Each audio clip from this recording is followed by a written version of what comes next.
So you were 48 last year. Hi, I'm Susan Harrow, and we're here at Baymarin Aikido with Ginny Breeland, 5th level Dan Aikidoka, and we're talking about Aikido advice for women and a few men. Here we are.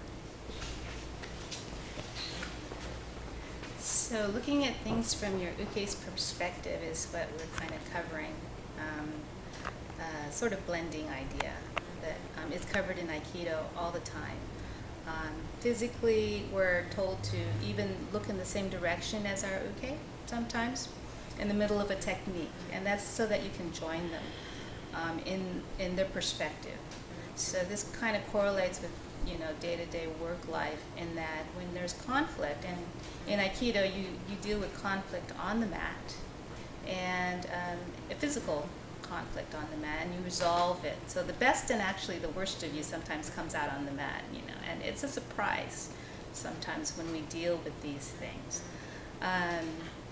In the workplace, instead of doing what is expected of you, which is when you run into something that's counter what you like, moving away from it, it's better to move into something, to try to understand where somebody is coming from, to try to understand their perspective.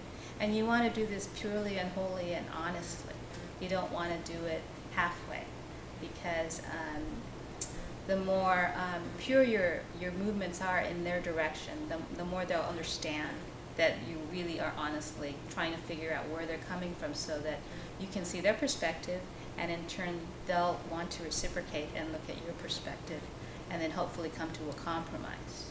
So in Aikido, we join movements, a blending movements, so that when we turn and we face the same direction as our uke, we're like looking at his perspective.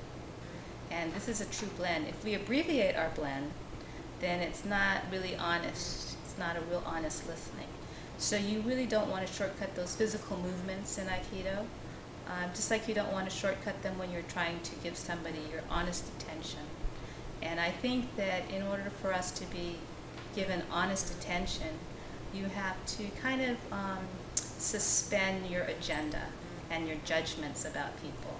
And if you listen with an open mind and an open heart and with curiosity, you can really connect with somebody, and they'll know your intent is true.